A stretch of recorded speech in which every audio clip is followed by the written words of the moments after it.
Please take your seats. The keynote is about to begin. Okay, thanks for coming. It has been a long day for those who were here. I mean, I was quite knackered after 3 talks about oscilloscopes, but it's great to be in this very intensely focused event. So I'm also very happy that I'm allowed to sort of indulge in the kind of stuff I like to be obsessed with. Because that's what I'm going to be talking about. I'm going to talk about my current obsession, which is with analog computers. This is a very small one, but you will see these pictures are very big ones, also big ones in my studio. So I'm not going to really talk about my work. I'm just going to talk about this very strange history. So first I will talk about the history of analog computers and what they are, because I mean this is a bit halfly specialized audience. So some people know what analog computers are, but mostly people have no idea. Then I will talk about the history. Later on I will also talk about what's interesting about this history in connection with the kind of stuff a lot of people are doing here, like these modular synthesizers. It's really true that analog computer is really the ancestor of all this modular thinking in electronics. And I will talk a little bit about artistic projects used with where analog computers were used. They're actually quite rare, so they will be quite short. And then in the end, I might talk about my own work if I get there, but it's quite unlikely because we have a tight schedule and there's concerts, and I'm obsessive, so I get lost in details and stuff. And you can also ask me questions. Just to give a bit of context, this is me like 20 years ago in my studio, where I was also I make abstract films. So the images look like this, for instance. And this film was made with this studio setup, and at that time I was completely immersed in sort of the mechanical nature of film and things like pre-cinema and sort of the essence of the film medium.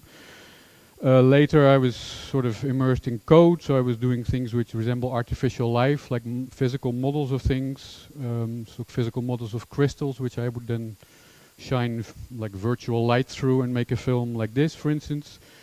Then I started working with dance companies, and then dance companies, like dancers are fantastic people to work with, but they change all the time, like what they do. So if you have to render images, it's impossible to work with them. So I started to do like real-time stuff with software, and that also became a film, for instance. Okay, so that's the kind of stuff I do, and this is my current studio. So it looks like an electronics lab since 4 years, and I also don't really know why, but we'll talk about that kind of stuff later. Okay, I'm from Holland, so there's some anecdotes in this which come from a sort of Dutch perspective, not because out of nationalism, but just as an example, because this is everywhere the same. So just a bit to show how forgotten this stuff is. This is the Era 1, which is a very obscure computer. It was the first Dutch digital computer. I have to look up years because I never remember these things. This machine was built out of like telephone relays. It was the first digital computer, and it never really worked. I mean, it existed from 48 to 52, and then it was scrapped. There was one famous instance that the Queen and her husband came to see like the first Dutch computer, and then what they showed them were like calculation of random numbers, because then you cannot really see that in fact it didn't really work at all. So it's a crappy machine, you could say. And about this machine, there's like 3 books. There's like 5 or 6 PhD theses. There's lots of articles. Of course, because it has, well, we talk about it later, but because it has a long tail in history. I mean, it was the beginning of something important. But as a machine, you could also say it's crap. Let's not talk about it. And then there was this machine, which existed in 2 varieties. This was the first one. It's called Deltar. It's like an analog model, you could say, of the waterworks. And it was used to calculate the dikes, which of course are like the sort of the Dutch space program. Like that's where the high tech is, and that's where the money was. So they built this thing, which was existing from 54 to 61. So that's already quite a lot longer than the RA1. And then afterwards they made this version, which was in The Hague. For really long, from 61 to 84, so that's 23 years, and it worked, perfectly fine. It got at some point they added a digital computer to it to control it a little bit. It's all sort of like an analog electronic model. So there's color pictures of it. This I was studying The Hague. I started studying there 3 years after this thing was scrapped. It's like, it's crazy. I mean, this thing has been there. And about this machine, there's only 2 articles. Nothing else. And it has, saved lives, it calculated dikes. It just worked for, 35 years. Nobody talks about it. And it's really interesting if you look at the history of analog computing, that's what you see. If you go to Wikipedia, history of computing, I mean, it might have changed in the meantime. Last time I looked, you get, like the counting sticks, you get like the Egyptians, the Greek, all this stuff. And then at some point you get like analog mechanical computers. We will talk about it later. And then it goes into like digital computers. But what's forgotten is that at the same time where digital computers were evolved or invented, developed, also this sort of parallel to this, these analog computers were developed. And they were, they were used for plenty of things. We'll talk about it later. So this is an image of the mighty analog tree. So the core of this is the operational amplifier, which is basically a simple amplifier which you can use to do calculations. That's why it's called operational. You can add things. You can do integration, these kind of things. I'll also talk about it later. And then here you see like all this sort of precursors. So you have all this mechanical stuff. So you have, for instance, one of the precursors of one of the cultures this came from is the culture of physical modeling, like things like wind tunnels or building a small scale model of something physical and using it to actually, like in what you do in wind tunnels, you blow wind on a scale model and then you measure or you look at the smoke and then you can sort of draw conclusions.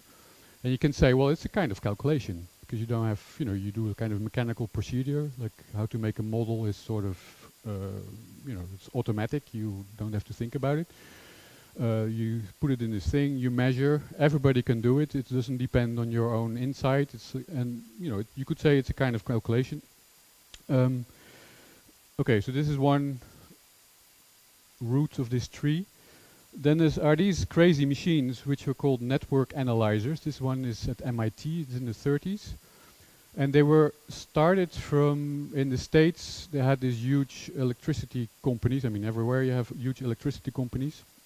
And they started to realize if you have like a power plant and you have all these cables going like, hundreds of kilometers, and you just hit the switch, weird stuff start to happen, like things start to oscillate. It's not like you just switch it on like a light, it goes like boom, and then all this stuff goes, and then somewhere else a power plant 100 kilometers further starts failing, or weird stuff happens. Because all this stuff is on the same network and the distances are so long that you get weird stuff. So to model that, they basically built these very impressive looking devices. This one is at MIT, this is a lot later in, I think in New York, Columbia University.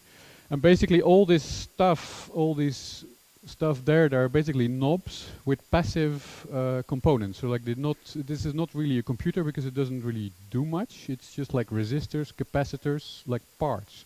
So you could say it's like a huge breadboard, and then you have patch cables, and then you connect some kind of generator to a thing like a capacitor and a resistor, and then it's like a model of like a power line of 100 kilometers long. And then you can make a kind of network, and then you can see, okay, if we switch on here, it starts wobbling over there. Perhaps we have to do something in the network, like make a kind of buffer or something which sort of stores the energy, or bring it in slowly, or they started figuring out how to do this. And then they also realized if you have a network like this where you can just connect components, you can actually also use it to calculate other stuff, like other stuff which behaves mathematically in the same way as power lines and long cables and power plants and the stuff like that. So that's the second route I want to talk about, and this is the third route, which is what you find in the history books, because it sort of neatly fits. If you make a linear history, you had like the counting sticks, and then you have like mechanical machines. Then this is the top of the mechanical computing. These are mechanical differential analyzers. And then you can say, okay, after Second World, then you get digital computing. So you have a beautifully straight timeline, and you sort of ignore the fact that timelines are not like that. It's always like a river landscape where stuff goes like this, and then things get lost, and so what these are differential analyzers. So basically in the middle you have like all these lines. They're basically shafts which rotate, and all these things on there are either linkages or gears. And basically you can program it by making different combinations of gears. And then here, this stuff, these disks here, these are integrators, which you need for doing differential equations. We'll talk about it later also. So then basically you can set up some kind of equations, and then you just hit the switch, like there's somewhere a motor which drives the whole thing, and then it plots out the curve of the solution of your equation which you were looking for. They were extremely precise. It was very high standards of, making this stuff. So they, it's really high tech in some way, even though it's completely mechanical. Funny thing is also they could also work with inputs. So these plotting tables, they were used to plot curves, like to write them, but also to input them. So you would have, for instance, you could draw a curve on a piece of paper, and then there would be a slave behind this machine, and then this table would sort of go, like it would scan from left to right, and then the slave would sort of follow the curve manually. So that would be input to this whole system. So they could also use, like user input. So you can imagine there's like 3 people sort of doing like this for like, 10 minutes to do one calculation, and then they would have this very precise plot. Okay, so then to explain a bit what analog computers are, there's basically 2 types. And the first type is based on this, is that this is a kind of table. So on the left you have like different type of things like power, velocity, acceleration. Those are things you can sort of recognize if you still remember a bit of physics. And then above there's like different media, you could say. Like you can talk about mechanics, like mechanical translation, so it's about movement. You can talk about mechanical rotation. You can talk about heat flow, magnetic fields, sounds, acoustic systems, and then different aspects of electricity. And then you find that at some place you get, for instance here, you get equations which look extremely similar. Like there's a half, there's something squared, there's some kind of constant. So even if you don't understand what it means, I also don't really understand what it means, but I can see they resemble each other. So that means that thing, you can basically build an analog, so you can have an electrical analog where this stands, for instance, for something mechanical. To sort of make it concrete, I have another Dutch example. This is like the first Dutch analog computer I'm aware of. And it's basically a model of a river. And then, of course, if you think about electricity, you have current. And current is something which flows, just like water. And it flows from high, like a high voltage to a low voltage. It goes from 10 volt to 0 volt. So you have like voltage is like, elevation. And then current is like, how much water. And then resistance, as you can imagine, that a narrow river has perhaps more resistance than a very wide river. So if you think about it like this, you can think, okay, that's very nice. So I'm an engineer. I'm interested in rivers in Holland. So instead of having to dig out like 10, 20 kilometers of river to try out if that would work to reduce the number of floods in the year, I can just make a circuit with resistors and capacitors. Like capacitors are like puddles which store water. And then you put like a voltage on it. So this is a model of, it says here, Rivier de Lek for those who are Dutch. So it's like one river, and it apparently behaves like this. So that basically on one side, on the sort of the German side, that's where the water comes in. So you put like 10 volt, and then on the sort of the sea side, you put like this where the ground is 0. And then, of course, the water level fluctuates because of the seasons, stuff like that. So you put a generator on it, and then basically you just measure. And then you say, okay, so here it's like, it's going to be 5 meters high, and then stuff like that. So it's extremely easy. Does that make sense? I'm not asking you to do this, but it's like you can imagine that electricity, it's like water, so you can use that and actually use it to make a kind of electrical model. And you can just go to the store instead of having to do all this work. So this is a simulation of a dike. You can imagine, like here, what you have is water, the sea, and then you have the tides. So sometimes it's high, sometimes it's low. And you can imagine a dike. It's a bit like a resistor. That's why it's protecting. It's it's resisting the water. But still, this is stuff, earth, so water sort of seeps through a little bit, even in Holland. So you can imagine it's like a very, high resistance, but still, there's some current, like water, coming there. So that's one thing, and also it absorbs water, so it's like a capacitor. So up there you see capacitors. So one thing which is a good example of a direct analog is that you basically take a piece of stuff which acts like a resistance. You cut out the silhouette of this dike. You attach some capacitors, and then here you put in the waveform of the tides, and then you measure here what happens to the water level in the polder, like in the country. So that's what they did. So if you look on this table, you basically see the silhouette of this dike, and then there you see this frequency generator, so it generates the tides, and then you just put it there, and then these are capacitors which are connected. So this is sort of the storage of water in this dike, and then basically here is where the people live. So you want to know if the water, is going to rise here or not. So you just measure, and then you can, sort of see what the water level. So it's extremely concrete, easy, and this is called this is called like direct analogs. Like it's really like a physical model in a way. Like it's an electrical model of something physical. Now, what's interesting is that we would never call this a computer nowadays. I mean, I wouldn't. But, yeah, they did at that time. And that's also, of course, because it was used in a context where things were computed. And, of course, later when digital computers came, you have to say, well, I also have a computer, but, it's different. So you have also other ways. Like basically using these kind of this kind of paper, you can do similar things to also model like air flows or thermal flows. So basically, you cut out the shape of your propeller, for instance, or your jet or whatever, and then you put air flows on it, like with electricity, and then you have a little measuring pen, and then you measure all the different locations. And then you make these beautiful drawings of, where the voltage is the same, and then it tells you something about the airflows or pressure gradients and stuff like that. Does that make any sense? I mean, is this sort of, think about the river? Yeah. Okay, so that's one thing. This is this direct, and the other one is like functional analog computers, are they called, and that's also like this thing here. That's a functional analog computer. And the difference is it's not really a model, but it's like a machine where you have a number of operations, and it's basically like this is like an overview of the basic operations. And then the most important ones are like adding, so you can basically add things, you can multiply things, you can integrate, which is the stuff you never understood in mathematics at high school. But if you can just do it, it's actually very intuitive. You should have just analog computers in high school, and then it would be no problem. And then there's some whatever, like you can have other stuff.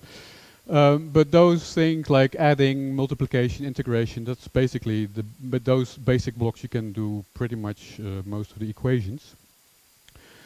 So you get, for instance, something like this, where basically what you do is you have these equations, and then you sort of translate the equation. So if there's an integration symbol, you put an integrator. If there's a multiplication symbol, you put a multiplier.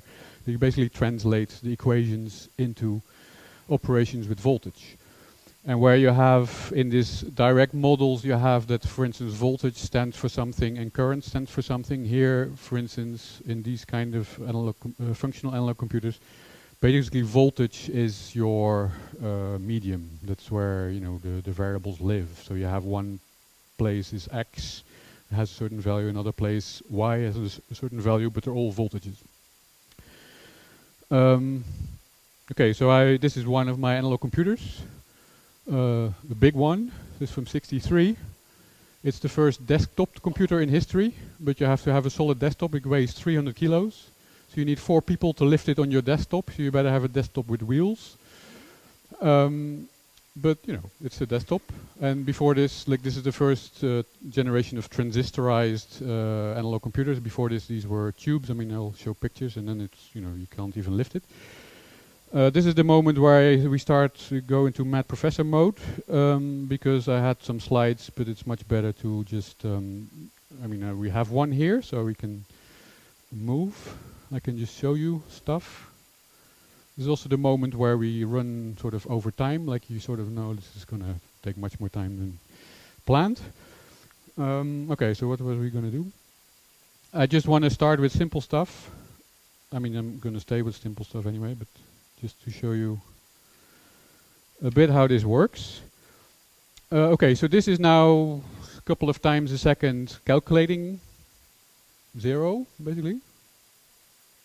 So I can change the speed of the calculation, but it's not very exciting yet. And then, for instance, I have here, oh, I prepared this, wow.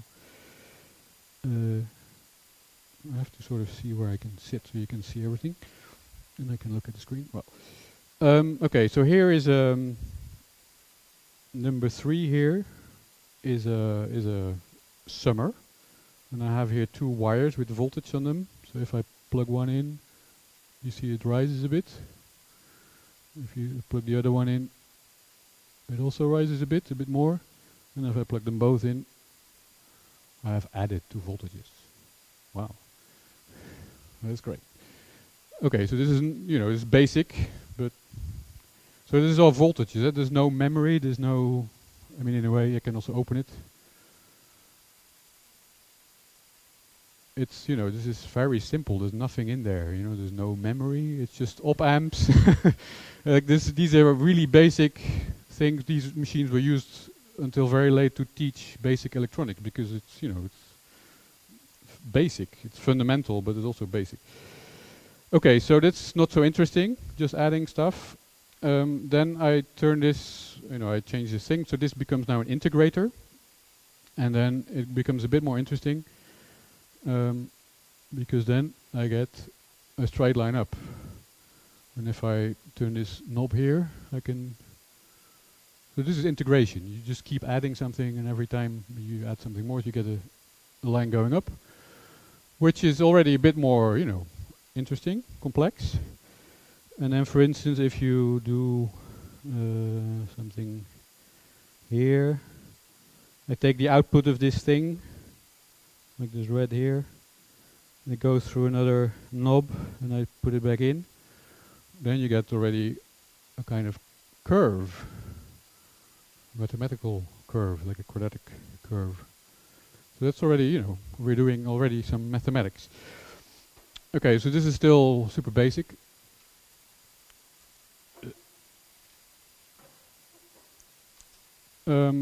Well, we're getting in more and more in mad professor mode.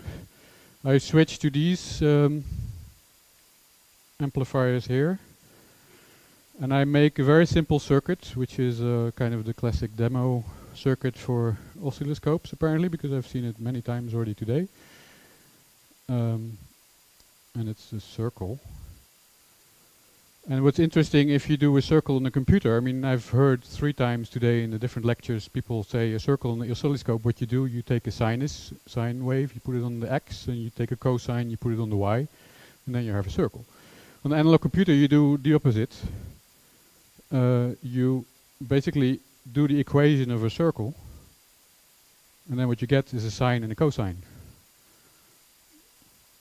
Let's think about it while I do this.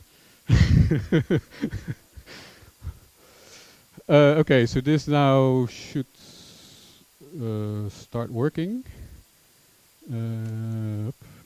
Oh, I just keep time for a moment. Yeah, except that the circle has to start somewhere, so I go up. Yeah, so this is a sine wave, and then if I put the cosine on the other here, we get a circle. So that's already a bit more interesting. Well, this is a sort of the magic. Like you just plug this stuff in, you have 2 integrators and an inverter, and you just connect them, and then it starts calculating stuff, and then it's like, oh, it actually does things. Like this circle is nowhere, there's no storage, there's no sine tables, it's just something is integrating, you put it to another integrator, and then you invert the signal, and then you get this circle, which is still, I mean, I've done it many, many times, but it's still like a kind of profound mystery why this happens. But, it happens, and it happens every time. Okay, so then what I did already, like this is red wires which I just plugged in, which do the circle, and then there's these blue wires which do this funny curve which I had, which is here, I think it's still there. Because it's also all parallel. This is all computing at the same time. It's just, you know, it's nothing, there's no clock, it's just doing stuff. It's like, you know, there's all sort of buzzing around in here. And one thing is these brown wires I already prepared that it's going to be multiplying, so I have to find the bit where it goes. So we get the curve sort of superimposed over this circle thing. Oh yeah, and then if I do this 10 times as fast, up, we get a